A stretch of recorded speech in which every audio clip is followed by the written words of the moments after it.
Hello guys, Colonel Ninny here.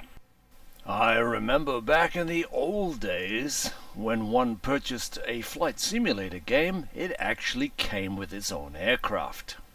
And if memory serves me correctly, I actually flew the P-47 Thunderbolt in the original IL-2 series. But today I'm going to take the P-47 Jug up for its first flight and see how she handles. A real pilot of the period would have sat through a week to 10 days of solid ground school learning all the systems on the aircraft. I recommend looking at Bob Johnson's book. Nevertheless, aircraft manuals are not for people like us because we don't have to fill out the paperwork and face a courts-martial if we crash a dozen airplanes and end up fighting the war from a desk in the back of a supply tent. Tail wheel lock is on, now it's off. I want to take it easy here to see how it taxis and reacts to the different inputs. On the ground it's a huge, heavy, lumbering beast, but its wide gear give it much better handling characteristics. It only makes sense to practice a little on the ground to see what the aircraft will do before you commit 2,000 horsepower to the takeoff. And the powerful wheel brakes seem to be very effective in controlling the tendency to ground loop. What I want to be able to do here is to put it out of control and then stop on a particular heading.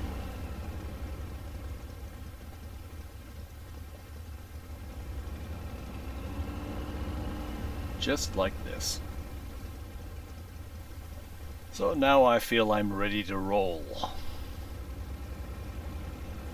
Brakes on as we slowly increase the power. Anticipate right rudder to keep it straight. Feed in more right rudder as we feed in the power. Looking good. Engine instruments are all good. Tail comes up early.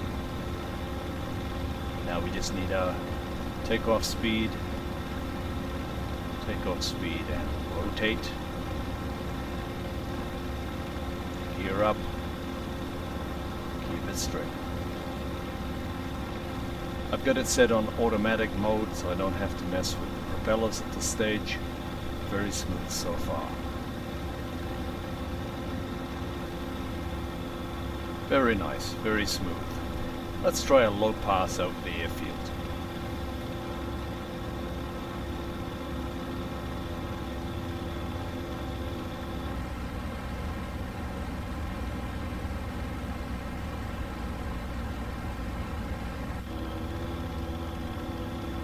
Lovely. My engine just quit because I'm in inverted flight.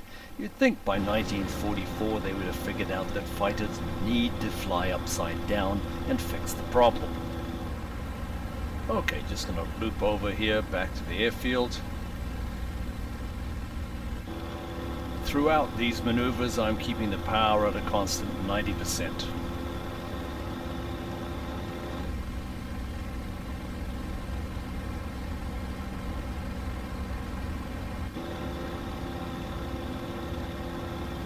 Time for a snap roll.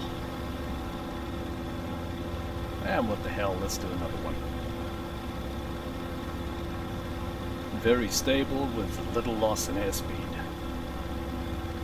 Let's see how she performs without an engine.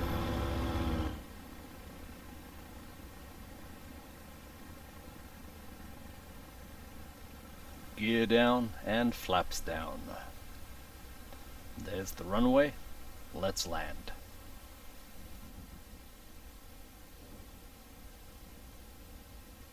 Because I don't know the glide characteristics of this aircraft, I'm going to keep it a little bit high.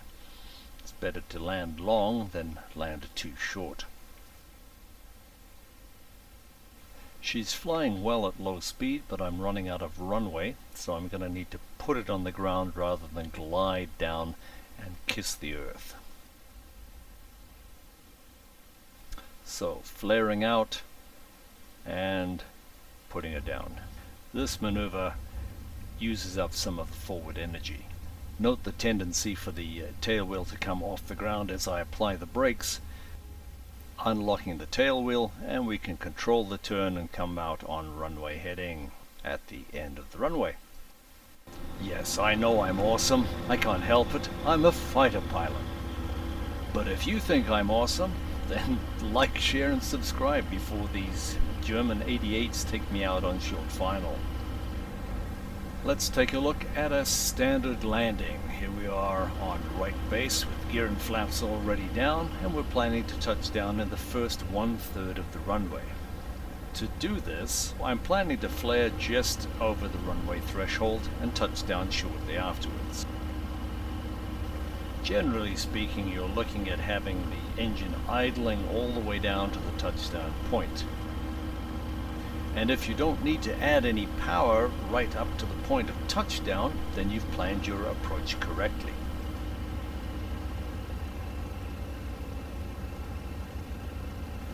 Holding the same attitude until it's time to flare,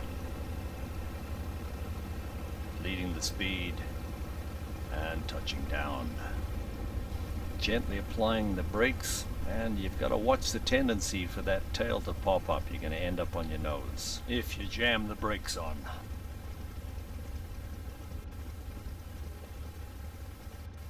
Alright guys, so now we know how this baby flies. Let's go kill something.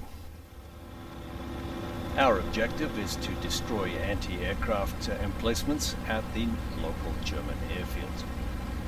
I don't know if anyone has done an aircraft guide like Chuck's guides for this aircraft, but if you do come across one, please put it in my comments so that other people can share it. I want to fly extremely low level here to avoid detection. Nowadays they call it nap of the earth flying. And a rule of thumb here is if you can see over the trees, you're going to be able to make it. If you can't, you won't.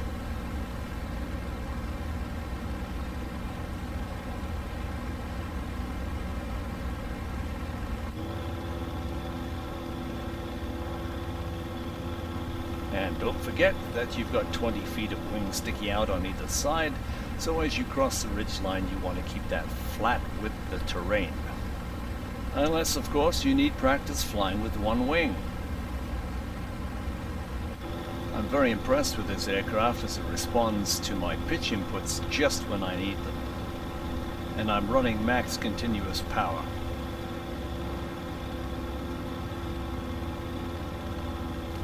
Minor course correction. Okay, pre-attack check. Gun switches on, engine normal, cowls open, sphincter closed. The airfield should be just on the other side of this hill, with the runway parallel to my track.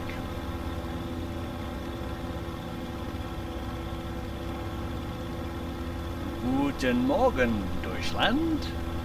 Let's see how these 50 cals work. Oh, that's awesome. So I sneaked in and killed one of them and made the rest of the flak positions very upset. So it makes perfect sense for me to exit as quickly as possible. And talking about exit strategies, it's time for me to go. Thanks for watching guys, we'll see you next time. If you've enjoyed this video, found it helpful, please like it or subscribe. Or if there's another topic you'd like me to cover, please